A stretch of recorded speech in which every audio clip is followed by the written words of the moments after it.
오늘 본문을 이해하기 위해서는 이스라엘의 그 가나안 땅의 지형을 좀 주의 깊게 알 필요가 있습니다.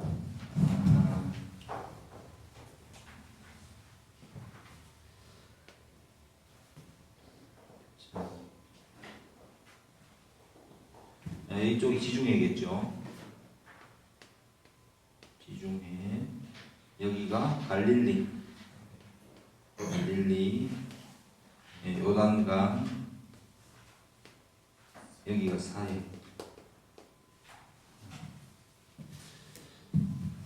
자, 여기 보면은 여기가 이제 요단강이 여기가 지중해보다도 해발이 낮습니다. 마이너스 한 400m 됐다든가, 그 정도 돼요.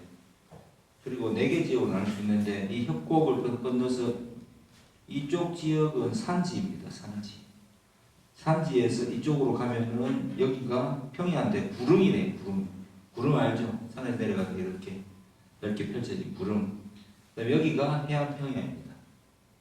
해안 평야. 자, 다시 여호수아를 이해하기 위해서는 여호수아는 전체 구조가 어떻게 됐다고 그랬죠? 1장부터 12장까지 전쟁이죠.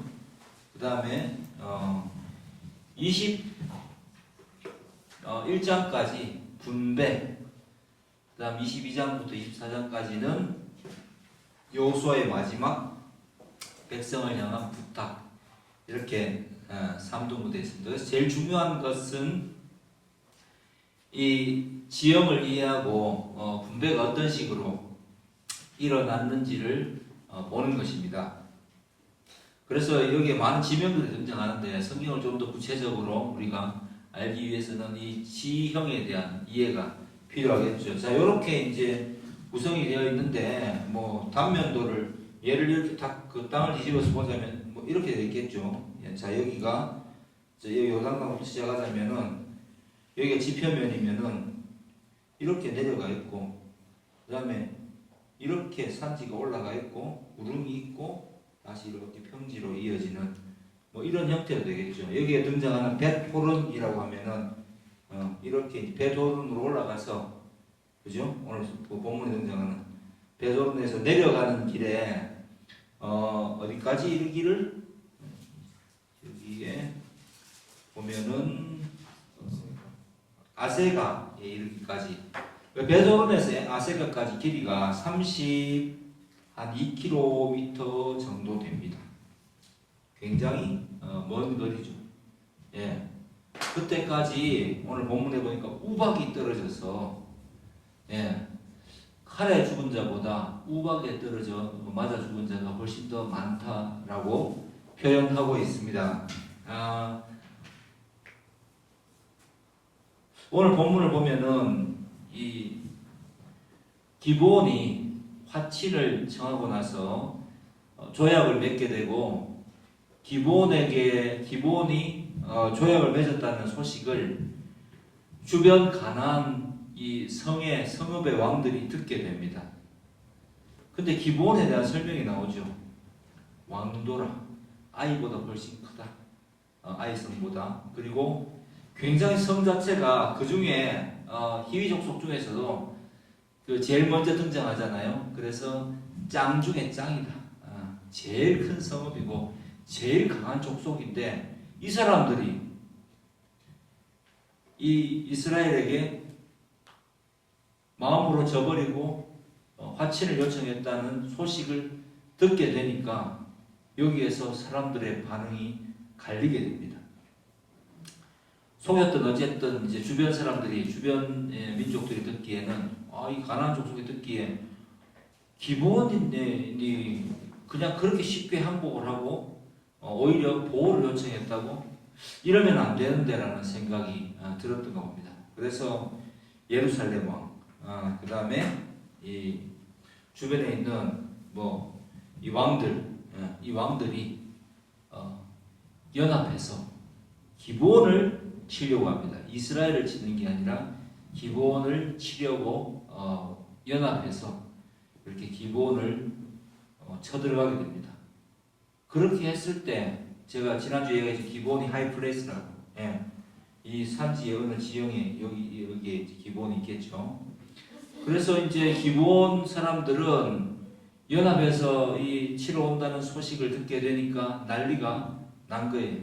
그래서 다급하게 이스라엘의 여호수아에게 삐삐를 치게 됩니다. 삐삐라고 하면 되겠죠. 카톡을 날린다고 해야 되겠죠. 예, 어쨌든 연락을 취하게 됩니다. 와서 빨리 도우라 이렇게 이야기합니다. 와서 빨리 도우라는 것은 히브리어로 명령형으로 되어 있어요. 이게 명령한다는 뜻이라기보다는 그만큼 간절하고 간곡한 부탁을 이 이스라엘에게 기본 족속이 하고 있는 것입니다.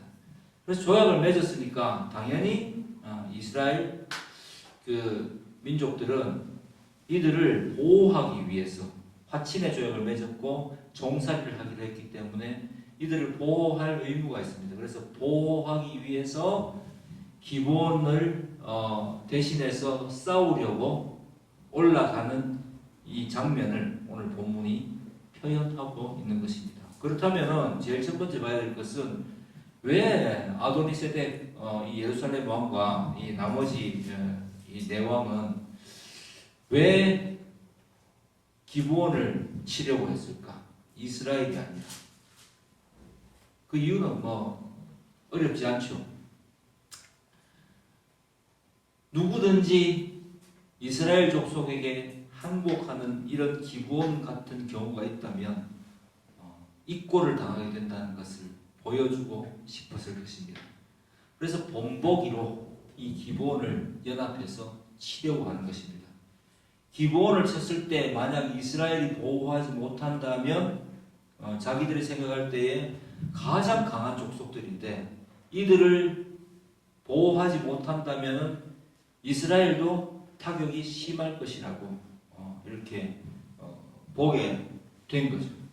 그래서 기브온을 치러 가게 됩니다. 이해하기 쉽죠. 예. 그리고 여호수아에게 하나님께서 말씀하십니다. 8절 말씀에 보니까 그들을 두려워하지 말라. 내가 그들을 내 손에 넘겨주었으니 그들 중에서 한 사람도 너를 당할 자 없으리라 하신지라. 그렇게 해서 여호수아는 기습 작전을 감행하게 됩니다. 우리의 밤을 생각하면 안 됩니다, 여러분. 예, 이때는 가로등도 없고 아무것도 없어요. 달빛, 별빛밖에 없습니다. 그런데 산까지 쫓아가서 이 기브온을 치려는 자들을 급습하기 위해서는 밤새도록 올라갔다는 말이 되겠죠. 그래서 이 명령을 지키기 위해서 이 조약을 또 잘 수행하기 위해서 기습 작전을 감행하게 되는 것입니다. 그리고 드디어 크게 살육하게 되는데 이 베토른에서 올라갔다가 내려가는 길에 아세가까지 약 32km에 이르기까지 강 추격을 하는 거죠. 32km면 여기서 어디까지 되겠노? 구미 정도 됩니다. 그 거리를 걸어서 그죠? 산을 올라갔다가 내려가면서 끝까지 쫓아가는 거예요. 하루 종일 쫓아가서 진멸하게 되는 그런 이 이스라엘 민족의 전쟁 수행 모습을 볼 수가 있습니다. 자, 여기서 오늘 본문을 한번 생각해 봅시다. 제가 어제 설교 제목을 오늘 어떻게 달려고 했냐면은 자기 객관화가 필요하다 이렇게 달고 싶었어요, 처음에는. 근데 오늘 설교 제목을 보니까 뭐라고 해놨습니까? 부담스러워하지 않아도 된다 이렇게 붙였어요. 이게 무슨 이야기냐? 제일 첫 번째, 이 하나님에게 맞선 사람들의 모습. 원래 땅은 누구 거라고요? 하나님이 창조하셨으니까 하나님 거죠. 그래서 하나님께서 아브라함에게 약속하신 대로 이 약속의 땅 가나안을 아브라함의 후손들에게 주려고 하십니다. 그런데 여기에 있는 민족들이 상대적으로 비교해 봤을 때 아낙 자손 같은 경우에는 키가 장대해서 제 보니까 침대가 한 3m 정도 돼요. 예, 철침대가. 그래서 골리앗도 거기서 나오죠. 예, 아낙 자손들. 예, 그래서 골리앗의 실제 키도 재어보니까 문헌에 따르면 이게 정확한지는 모르겠어요. 한 2m 97 정도 된대요. 그런 민족들을 대상으로 이 이스라엘 정복전을 치르게 되는 겁니다. 철병거도 있다 그랬어요. 그래서 문화적으로도 이 무기적으로도 차이가 납니다. 요즘 전쟁 보면 아시겠지만 인도 파키스탄 전쟁할 때 중국제는 별로 없더라, 별거 아니더라, 쏘아보니까 영 엉망이더라. 그래서 우리나라 이제 국뽕 영상이겠죠. 천무가 정말 가니까 비교 자체가 안 되더라. 이런 이야기들 하는데 말 그대로 그 미국에 있는 최신의 전투기가 있습니다. 예. 랩터 다음에 나온 것 같아요. 어쨌든 그 전투기하고 서방에 팔았는 100대 전투기 100대 그 이전 모델하고 싸움을 해보니까 누가 이겼겠어요? 최신의 전투기가 100대를 다 박살내는 겁니다. 결과가 그렇게 나온다고 하더라고요. 게임이 안 돼. 예. 게임 자체가 안 돼요. 그런 문화적 차이, 병기의 차이는 강도의 차이가 나는데 하나님이 그것을 가능하게 하신다는 이야기를 하고 있습니다. 자, 그렇게 봤을 때, 객관적으로 봤을 때 가나안 사람들이 자기들을 봤을 때 어떤 생각이 들겠어요? 아직 이 사람들은 이스라엘의 하나님이 어떤 역사를 하시는지 만나본 적이 없어요. 여리고성이 무너졌다는 이야기도 듣고 기브온 족속이, 그 강한 기브온 족속이 항복했다, 조약을 맺었다는 이야기도 들었고 해서 마음이 두려움이 가득 찬데 동시에 어떻습니까? 이 사람들은 어떤 길을 선택하냐면은 그래도 그렇지 안 봤는데 이렇게까지 한다고? 우리는 이길 수 있을 것 같다는 생각, 그죠? 아니면 어차피 지면 다 죽으니까 2판 4판이다 이런 마음, 그리고 혹시나 하는 마음에 그렇다면 연합해서 이들을 본보기로 보여주고 이스라엘도 처단하자라는 이런 반응을 보이게 됩니다. 스스로가 생각할 때는 굉장히 강한 거죠. 스스로가 생각할 때는 못할 것이 없다는 생각을 했겠죠, 당연히. 자, 상대적으로 그렇다면 속인 기브온이지만 기브온은 생각보다 이 산지를 못 넘어갔나? 기브온은 생각보다 자기 객관화가 꽤 뚜렷하게 되어 있는 것 같죠, 그죠? 기브온 사람들이 의논하고 했을 때 이 사람들은 그래도 좀 더 생각이 있는 사람들인가? 그런 생각들을 제가 해보았습니다. 왜냐하면 이스라엘과 화친해야 된다. 싸우면 우리 다 죽는다. 이게 확고해졌거든요. 그래서 화친을 했으니까. 어쨌든 속였던 어쨌든 조약을 맺고 살아남았으니까 이 사람들은 적어도 자기 객관화는 되어 있는 거예요. 자기 객관화 무슨 말인지 알죠? 자기 스스로를 그냥 주관적으로 내가 내 생각으로 바라보는 게 아니라 진짜 철저하게 남이 나를 본다면 내가 어떤 모습일까를 철저하게 이런 검증하는 비교하는 다른 타인과 비교했을 때 비교하는 그런 시각들을 갖는 거죠. 요즘 인터넷에 보면은 유튜브 보면은 이제 그 중국 무술에 대해서 가짜 무술 격파 그런 영상이 많이 나오는데 중국인들 가끔씩 이야기하는 것들을 보면 재밌는 이야기들이 많거든요. 그 중국인들 중에서 그 중국 무술에 대한 대단한 자부심을 가진 사람. 근데 그들의 몸을 보면 태극권 달인이다 뭐다 하는데 몸이 배도 나왔고 꼭 제 몸 같아요. 무술과 같지 않은데 이런데 사기 영상 올리고 손으로 밀고 장풍을 하고 그렇게 하는데 그냥 어떤 이 MMA 선수도 아니에요. 그냥 관장한테 1대1로 붙었다가 정말 요즘 애들 말로 개 처발리는 정말 심각하게 얻어맞습니다. 그런 영상을 보게 되면서 이 사람들을 중국 사람들을 거기에 대해서 열광하는 사람들에 대해서 뭐라고 해야 되냐면은 자기 객관화가 안 되어 있는 사람들이다라고 표현할 수 있겠습니다.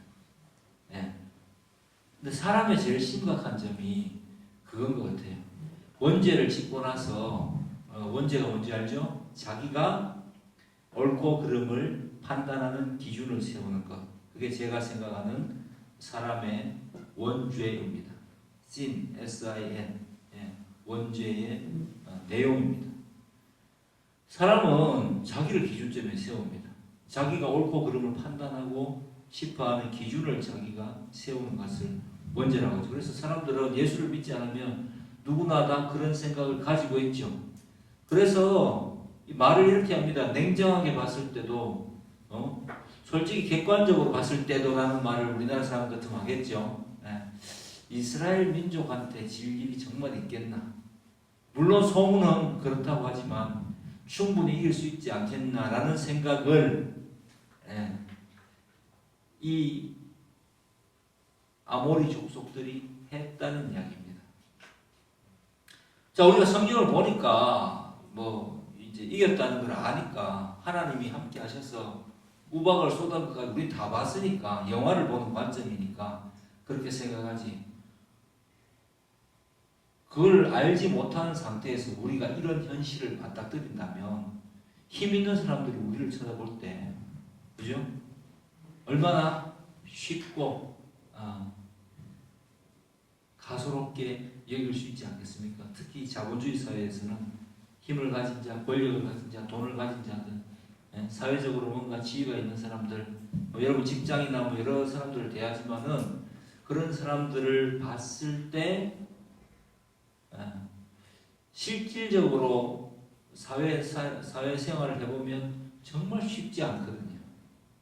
한 단계 같이 올라가는 것이 너무 힘들고 살아내는 것 자체가 힘든 사람들에게 이 가진 자의 소위 말해서 그 가진 자이면서 동시에 약간 오만한 사람들, 권력을 쥐고 사람들을 이렇게 휘두르는 사람들을 상대한다는 것은 정말 힘듭니다. 차라리 숙이고 아부를 하고 들어가든가 아니면 그 사람과 관계를 맺지 말든가 도망을 가든가 그런 일들을 택해야 되겠죠. 그런 거 없이 그냥 막연하게 있다가는 애매한 자세를 취하고 나도 할 수 있다 이렇게 취하다가는 처참하게 표본으로 이렇게 이용당하다가 버려질 위험이 존재한다는 것을 수많은 드라마와 영화 속에서 사람 1, 2, 조폭 1, 2, 마을 사람 1, 2라는 표현으로 오죠. 그런 배역들로 충분히 증명이 되고 우리가 보고 있는 것 같습니다. 그러면 나는 내 주인공일까요? 자기 역할을 해서 내가 영화판에 대한 말을 거기 들어간다면 내가 주인공일까요? 아니면 사람 1, 사람 2일 될 가능성이 많을까요? 여러분 한번 잘 생각해 보시기 바랍니다. 그래서 이 사람들은 자기 객관화가 이 아모리 사람들 다섯 왕들은 잘 안 되어 있는 거죠. 어떻게 보면 하나님을 제외하고 보니까 사람 자체만 놓고 봤을 때는 충분히 승산이 있다고 생각하게 되었겠죠. 그래서 이런 판단을 하게 되는 것입니다. 왜? 예수 믿는 사람하고 붙어본 적이 없거든. 요즘 말로 치면. 자, 그리고 두 번째로 이스라엘 사람들 여호수아를 한번 봅시다. 여호수아는 기본의 요청을 받았을 때 당황하지 않았겠습니까? 속았고 그리고 가보니까 이 바로 옆에 사흘길 안에 기브온 족속들이 있었고, 그리고 이들을 보호해 줘야 된다는 조약까지 맺었는데, 다섯 왕들이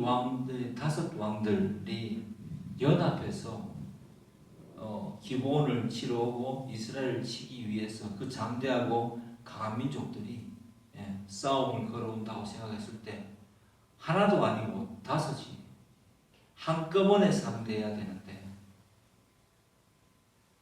마음의 걱정이 안 될 리가 없지 않겠습니까? 야, 이거 큰일 났는데, 이런 생각이 안 든다면 이상할 겁니다.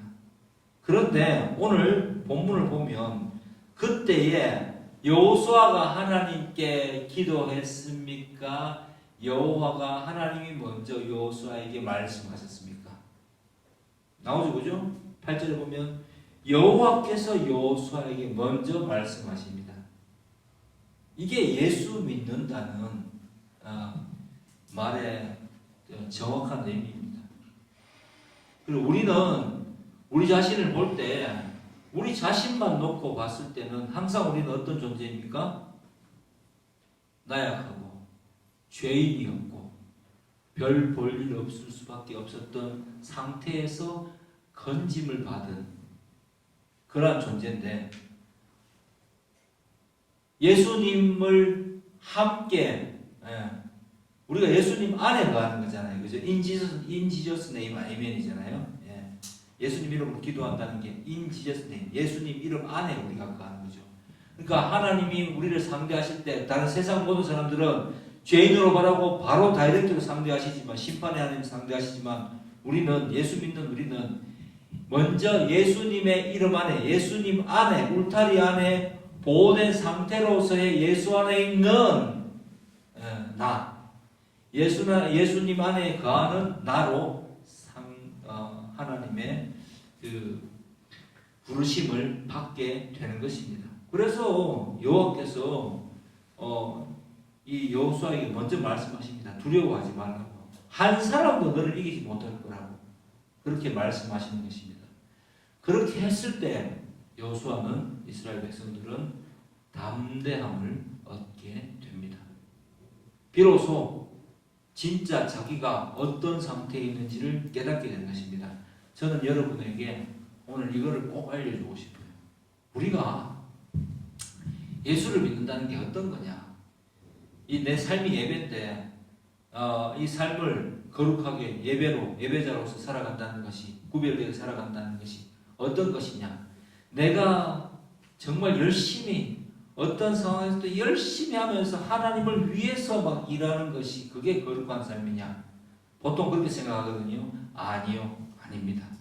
그게 아니라 예수 믿는다는 것은요, 예수님 안에 거하는 거룩한 삶이라는 것은 예수님을 즐기는 것입니다. 신앙 고백서에 나와 있죠, 그죠? 하나님으로 즐거워하고, 하나님을 즐거워하고, 하나님을 기뻐한다. 하나님 때문에 기뻐하는 게 하나님 자체를 기뻐하는 것입니다. 하나님 안에, 내가 여호와 하나님 안에 있다는 것을 기뻐하고, 내가 이 여호와 하나님과 함께하는 것을 즐기는 삶을 거룩한 삶이라고 하는 것입니다. 그래서 우리는 오늘 이 본문을 통해서 여러분에게, 우리 모두에게 하나님께서 말씀하십니다. 한 사람도 너의 상대가 되지 못해. 내가 너와 함께한다. 한 사람도 너의 상대가 될 수 없어. 세상이 우리를 아무리 삼키고 몰아넣고 삶을 통해서, 환경을 통해서 좌절감을 주려고 할 때마다 하나님께서는 아마 이렇게 오늘 이 구절을 통해서 말씀하실 겁니다.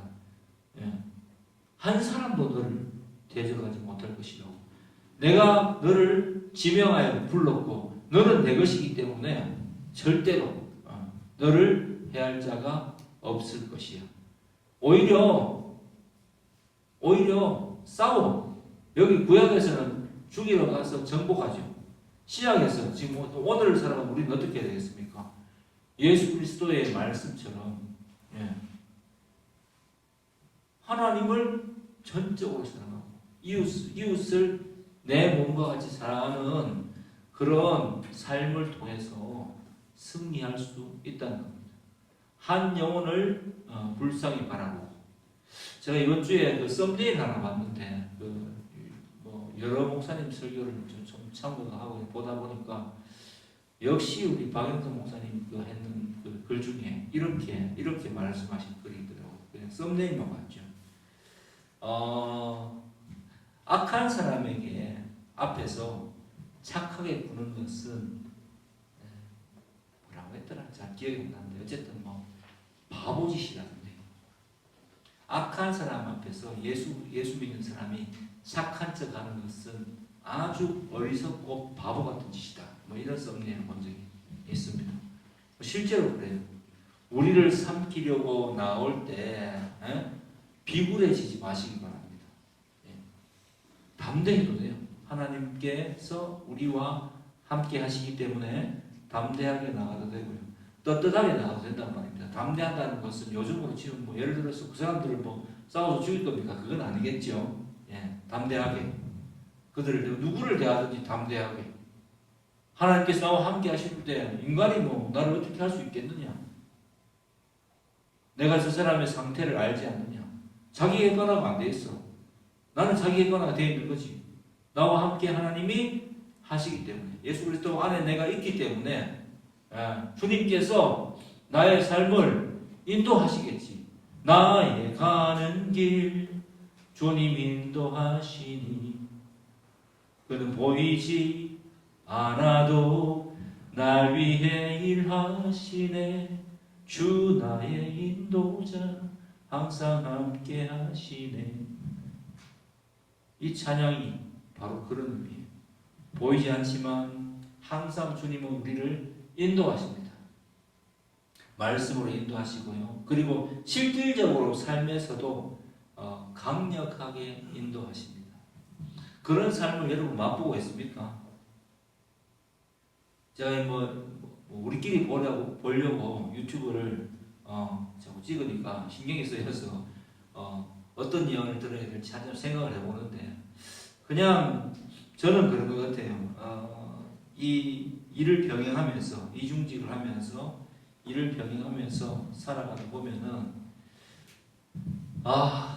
이 사람이기 때문에, 또 지금 현재 경제 상황이 너무 안 좋다 보니까 그것을 또 판단하고 보는 눈도 있는데, 결국 이 상황 속에서 우리는 어떤 것을 기준으로 해서 내 상황을 판단해야 될까? 이 생각을 잘 해봐야 되는 것 같아요. 하나님이 우리와 함께 하신다면 우리를 둘러싼 환경이 과연 우리를 힘들게 할 수 있을까? 그럴 수 없습니다. 정말 그럴 수 없어요. 그것을 저는 매번 느낍니다. 이번 주에 이런 일이 있었죠. 어떤 우리 이제 교회 전체적으로 재정이 그렇게 좋지 않을 것 같다는 판단을 해서 우리가 늘 교회가 해오던 그 후원을 하나를 잠시 좀 쉬면 어떻겠습니까 해서 이제 그렇게 하자 해서 그쪽에 연락도 제가 취했었어요. 그런데 제가 기도하고 생각하고 하는 이게 이제 생각이 되죠, 그죠? 이게 맞나 안 맞나 제가 좀 부족합니다. 먼저 판단하고 했었어야 되는데, 단순하게 이제 우리 집사님 그렇게 이야기하니까 그래 힘든데 우리도 힘든데 그러면 안 되겠다 싶었는데, 정말 곰곰이 생각을 해봤어요. 우리 교회가 부르심을 받아서 이렇게 사역하고 있는데 그거 하나 못하는 교회가 돼서 되겠는가? 정말 어렵지 않다면 모르겠는데 상황이 좋지 않은데 진짜 조금의 보탬입니다. 그런 보탬을 그냥 하나님께서 우리에게 주신 축복이라고 생각해야 되는데, 왜? 그것을 하면서 주는 것이 받는 것도 복이 있거든요. 그것을 하기 위해서 교회가 존재하는 것이고 그런 일들을 감당해 나가는 것에 대해서 기쁨을 느끼고 그렇게 해야 되는데, 단순하게 조금만 어려워지니까 그것을 다 이렇게 단절해 버리니까 내 삶 전체가 뭔가 이렇게 이런 생각이 들었어요. 내가 쓸 사용처가 그다지 많지 않으니까 전체적으로 매출도 줄어드는구나. 근데 여러분, 거기에서 저는 신속하게 회개를 했습니다. 회개한다는 것은 반성이 아닙니다. 예. 그래서 즉각 연락을 취하고 재개하자고 이야기를 하고 나서 비로소 마음의 평화를 얻었습니다. 또 전화하기 민망하더라고요. 그래서 그냥 하다가 전화 오면은 그냥 계속 그냥 하기로 했다 이렇게 말하면 되는데, 어쨌든 뭐 그 일을 하기로 감당하고 나서 또 여러 가지 생각을 해봤어요. 내가 하나님 앞에서 어떤 태도를 가지고 살아야 될까? 내가 내게 주신 이러한 재정을 가지고 내 개인 재정이든 뭐 교회 재정이든 이것을 어떻게 하나님 앞에서 사용해야지 내 삶이 예배가 되고 하나님의 영광을 흐리지 않을 수가 있을까를 계속 염두에 두고 한번 살아보십시오. 저는 그렇게 살 때마다 가득 채워주시는 하나님의 역사를 실제로 체험하고 있습니다. 너무 구체적으로 말하지 않겠습니다. 하지만 굉장합니다. 하나님은 정말 살아 계십니다. 이야기를 할 때마다 그죠? 그럼 하나님 살아 계시지 이렇게 말할 수 있겠지만 정말 하나님이 살아 계세요. 제가 늘 여러분에게 이야기하지만 먼저 하나님의 뜻에 순종하고 하나님께서 여호수아에게 말씀하실 때 우리에게 말씀하실 때 세상에 너를 대접할 자가 없어. 네 환경이 굉장히 어려운 것 같지? 아니야. 네가 감당할 만하기 때문에 너를 그 자리에 내가 보낸 거야. 어떤 가정에 태어나게 하셨고 어떻게 어느 정도의 물질을 주시고 또 어떤 직업을 주시고 그죠? 예, 그렇게 하는 것. 내가 그 자리에 있는 것은 하나님께서 그렇게 너를 필요하기 때문에 그곳에 보낸 것인데 너의 필요를 그 속에서 한번 생각하고 써봐. 이렇게 하나님께서 여러분에게 말씀하시는 것입니다.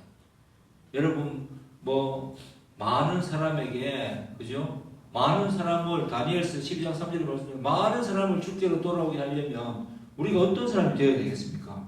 베푸는 자가 되어야 되겠습니까? 내가 소위 말해서 징징거리는 자가 되어야 되겠습니까? 항상 삶의 불평과 그 다음에 그 삶에 대한 이 포기하는 마음과 답답한 마음을 가지고 살아야 되겠습니까?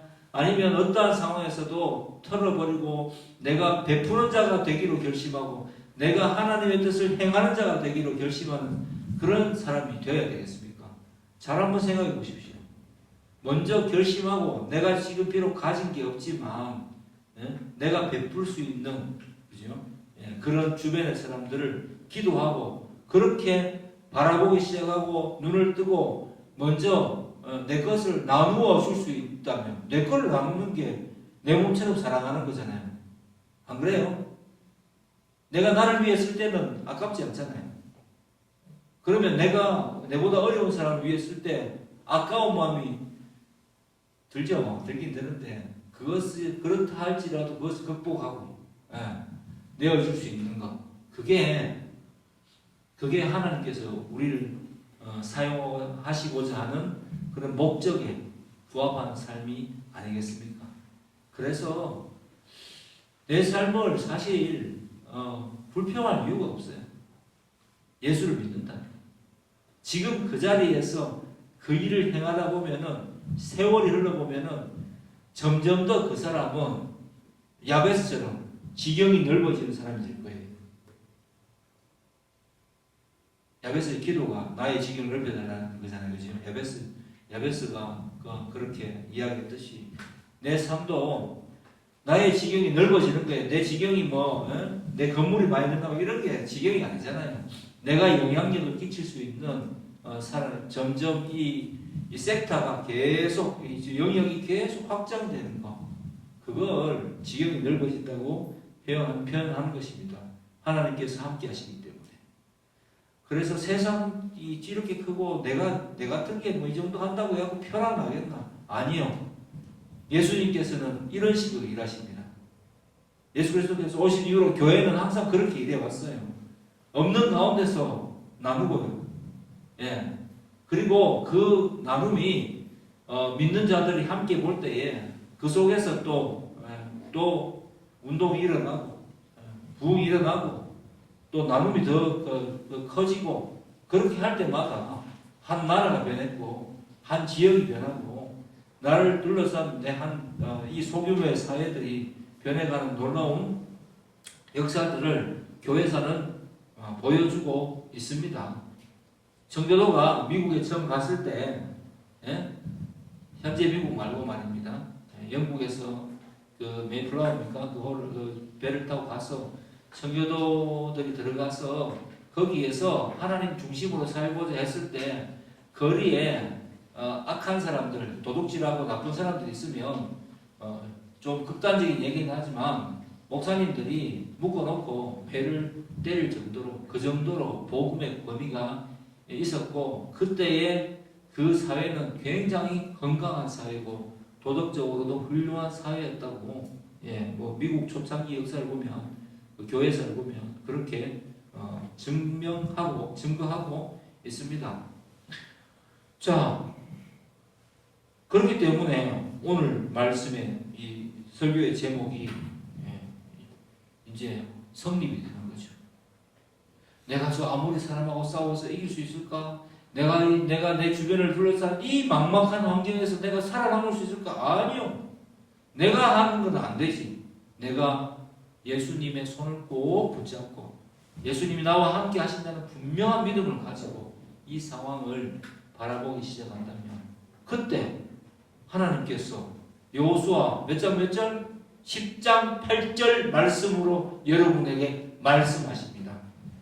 한번 같이 읽어볼까요? 시작.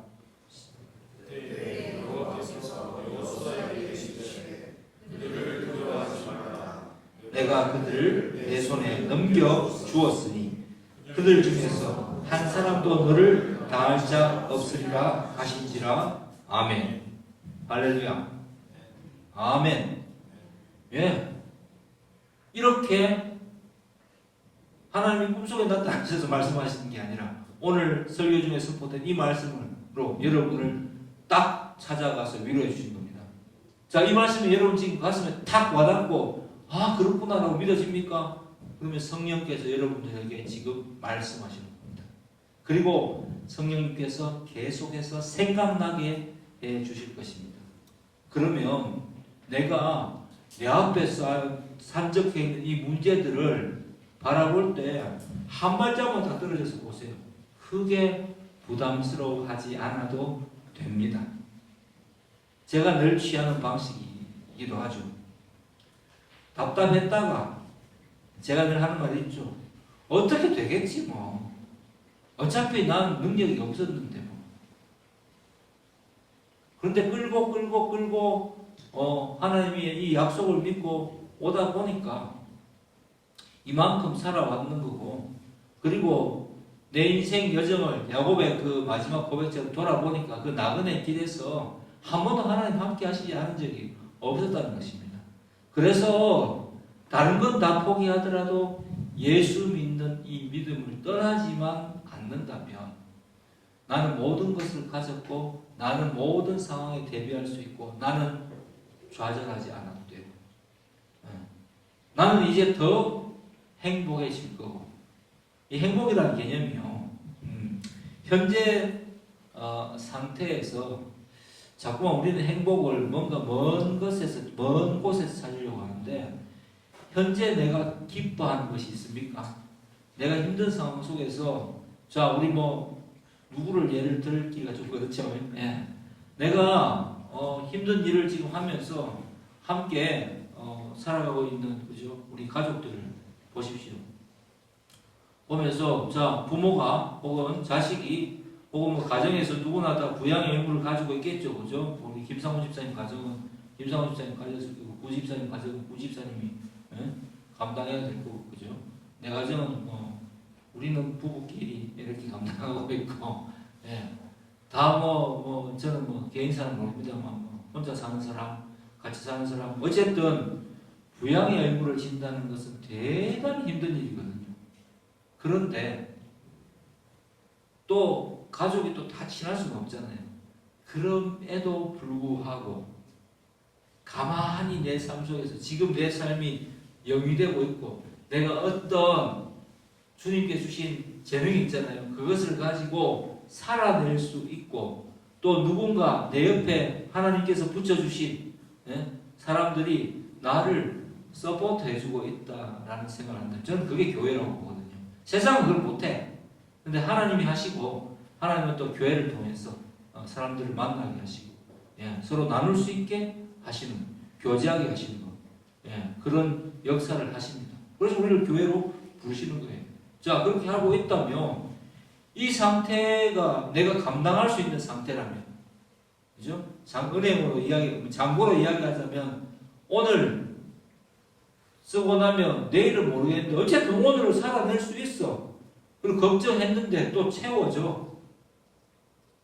그런 일들이 일어났다면 그게 이적이고 기적은 내가 모르는 상태에 있으나 이적은 누군가에게 하나님의 개입으로 일어난 것이고 그리고 그게 하나님께서 내게 맡겨주신 사명이고 그리고 그걸 감당할 수 있는 것이 행복 아닐까요?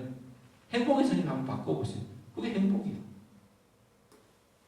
감당해내서 너무 행복합니다. 이 말은 뭐냐면 다른 말로 하면 이제 이렇게 표현해요. 주니까 너무 행복합니다. 받는 것보다 주는 것이 훨씬 복이 더 됐죠. 진짜 주니까 너무 행복합니다. 쓸 수 있어서 너무 행복합니다. 감당해 줄 수 있어서 너무 행복합니다. 교회는 교회대로 감당하고 개인은 개인대로 감당하고 만약 여러분들이 내가 감당 안 하고 내가 받기만 하는 처지에 있다면 행복할 것 같습니까? 받아서 많이 주니까 많이 받아서 너무 좋습니다. 이렇게 하겠습니까? 마음에 자존심이 살짝 무너지겠습니까? 저는 후자일 거라고 생각해요. 그래서 내가 많이 감당할 수 있고 내 밑으로 쫙 내 안에 포함된 사람들이 나로 인해서 행복을 누릴 수 있지, 그죠? 이 삶을 잘 누릴 수 있도록 내가 서포트해 줄 수 있다면 나는 얼마나 행복한 사람이에요. 동의 안 합니까? 동의하시기 바랍니다. 이게 진짜 행복이에요. 진짜 여러분 행복을 잘 모르는데 뭘 하나 샀습니다. 그거는 단기적 기쁨인 거고 진정한 행복은 하나님께서 나를 예수 안에 있는 행복은 나를 부르시고 나를 어떤 가정에 어떤 사회에 어떤 직장에 어떤 직책을 맡겨주시고 나로 인해서 내 위로도 물론 그죠 영향을 받겠지만 나와 함께하는 사람들 내가 좀 주축해서 함께하는 사람들에게 그들에게 꼭 필요한 사람이 되는 거 그게 얼마나 큰 행복인지 여러분 기억하시기 바랍니다. 그래서 땅끝까지 이르러 복음을 증거하는데 그 땅끝은 어디냐면 현재 여러분들이 서 있는 모든 환경이 땅끝입니다. 땅끝까지 가면 지구는 둥근데 자꾸 걸어나가면 온 세상 어린이를 다 만나게 되는데 땅끝이 어디 있겠어요? 뺑뺑 돌다 보면 원점으로 돌아올 건데 그러니까 땅끝은 내가 선 이 자리 내가 살아가고 있는 삶의 터전이 바로 땅끝이 되는 것입니다. 자, 그래서 여러분 오늘 저는 이 본문 속에서 첫째는 자기 객관화가 되어 있어야 되고요. 자기 객관화가 되어 있으니까 기본은 살았고 자기 객관화가 조금 덜 되고 시건방을 떨어섰고 그죠?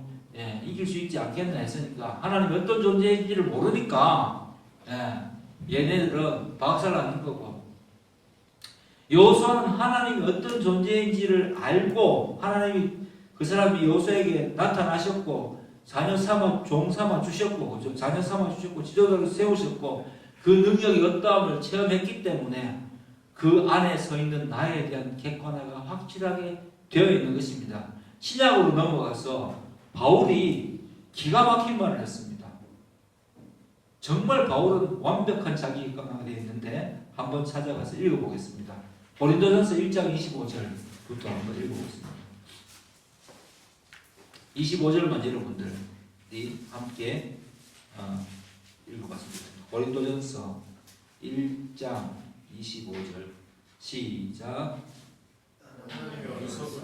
사람보다 지혜롭고 하나님의 약하심이 사람보다 강하니라. 26절 제가 읽을게요. 형제들아 너희를 부르심을 보라. 야, 자 형제들아 할 때 형제들의 자기 이름을 넣었어요. 자기 이름으로 마음속에 넣어보세요. 제가 읽어볼게요. 형제들아 너를 부르심을 보라.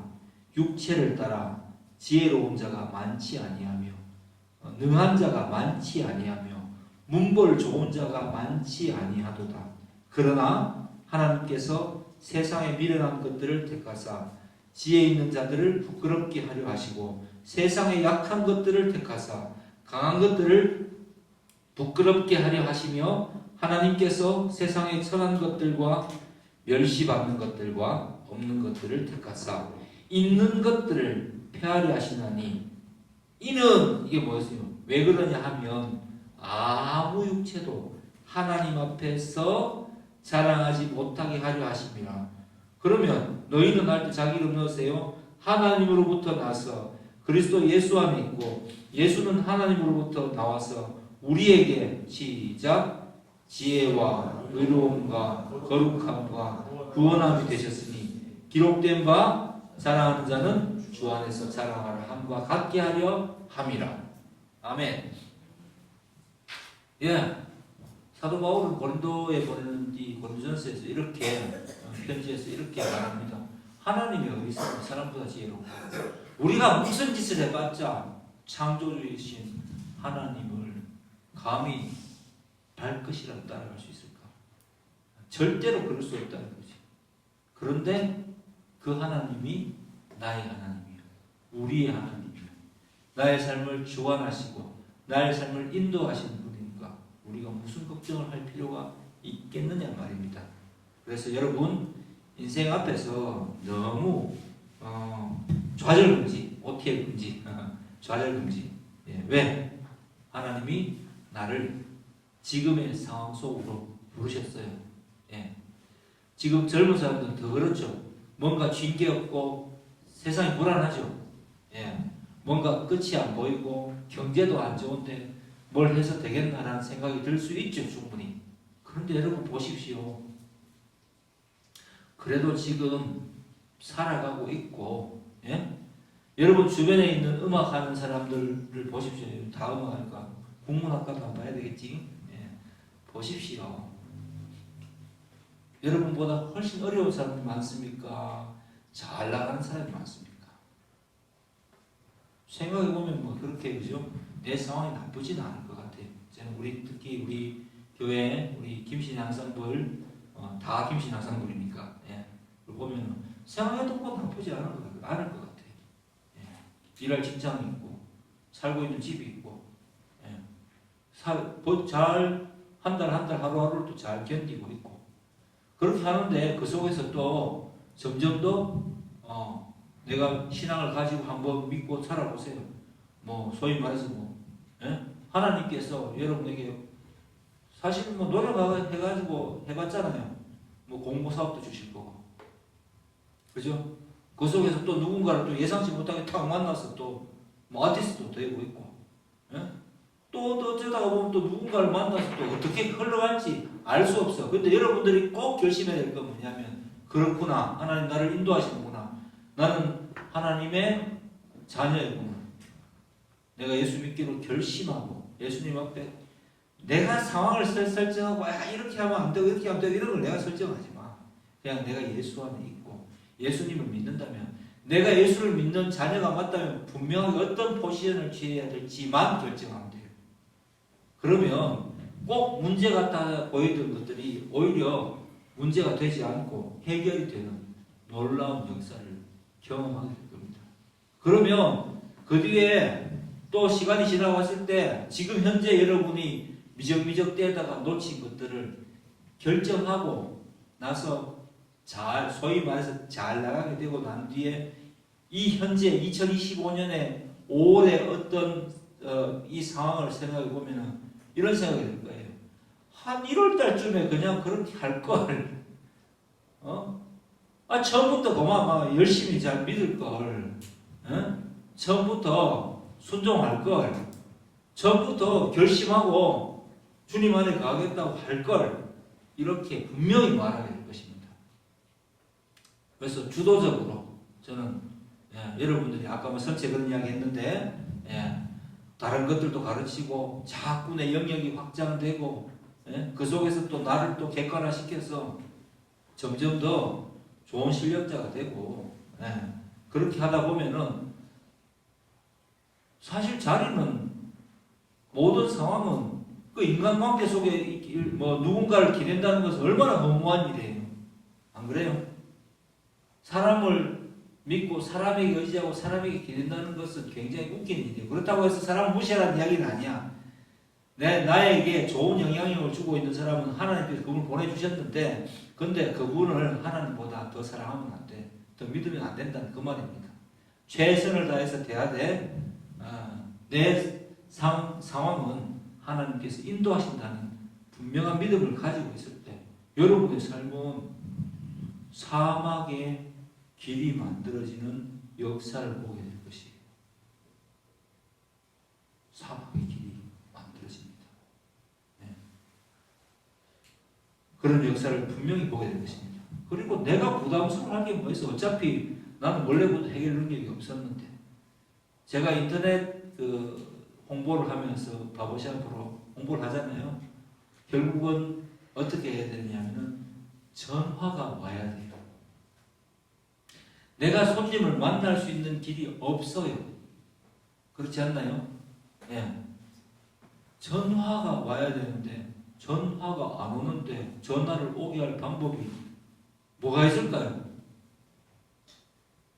그런 시간 내가 그런 맞았는데 백쌤 전화가 안 와. 어떤 날은 전화가 안 온다. 환장한다 진짜. 그러면 전화를 오게 할 방법이 있어요? 없다니까. 없어. 유일한 방법이 있어요. 다른 주님 살려주세요. 저 딱 원색적 기도는 주님 살려주세요. 전화가 안 옵니다. 처음엔 그렇게 기도했고요. 자, 요즘 어떻게 되냐면 어찌 되겠지 뭐. 주님 알아서 해주세요. 한 주가 지나고 내가 그만큼의 돈이 필요 없겠지 뭐. 이렇게 생각하고 또 이 주 동안 한 주 동안 또 어떤 시점에서 토요일이 마쳤을 때 하나님께서 다 해결해 주시겠지. 나는 그거를 그냥 생각만 하지 말고 기도해야 됩니다. 그때까지는 해결해 주실 줄 믿습니다. 그렇게 되겠죠. 왜? 주님 저는 사실 목사이긴 하지만 상당히 연약한 존재이니까 제발 저를 너무 불안하게 만들지 마세요. 설교 준비하는데 방해가 됩니다. 그렇게 기도합니다. 진짜 그렇게 마음속으로 기도하고 그 방법밖에 없잖아요. 그거 아니면 세상 사람들을 생각해 봤어요. 내가 예수 믿으니까 나는 기도가 할 수 있는데 세상 사람들은 어떨까? 생각보다 많은 시합들이 열었다가 문을 닫거든요. 내가 이제 지금 10년을 했어요. 얼마 전에 재계약을 했습니다. 10년 차로 들어가죠. 근데 믿지 않는 사람들 진짜 연락하면 어떨까? 폐업해야지. 방법이 없어요. 맞잖아요. 아무리 내가 잘해도 소용없어요. 내보다 더 날고 기는 사람들이 많고요. 진짜 나르는 사람들이 많고 내보다 대단한 사람들이 이 세상에 많습니다. 겸손해야 돼요. 그리고 전화가 안 오면 정말 방법이 없어요. 공모사업 내놓는데 전화가 와야 되죠. 메일이 와야 되죠. 연락이 와야 되죠. 그죠? 메일이 안 오면 어떻게 안 됐는지 알 수가 없어. 왜 안 됐는지. 왜 됐는지는 알 수 있나? 왜 됐는지도 알 수가 없어. 근데 예수님 믿으면 알 수 있죠. 주님이 나의 길을 인도해 주시는구나. 자, 우리 샵 지하에서 이 지금 있는 멤버들이 연습을 하기를 시작하더라고요. 그죠? 지금까지 하나님 여러분을 인도하지 않으셨습니까?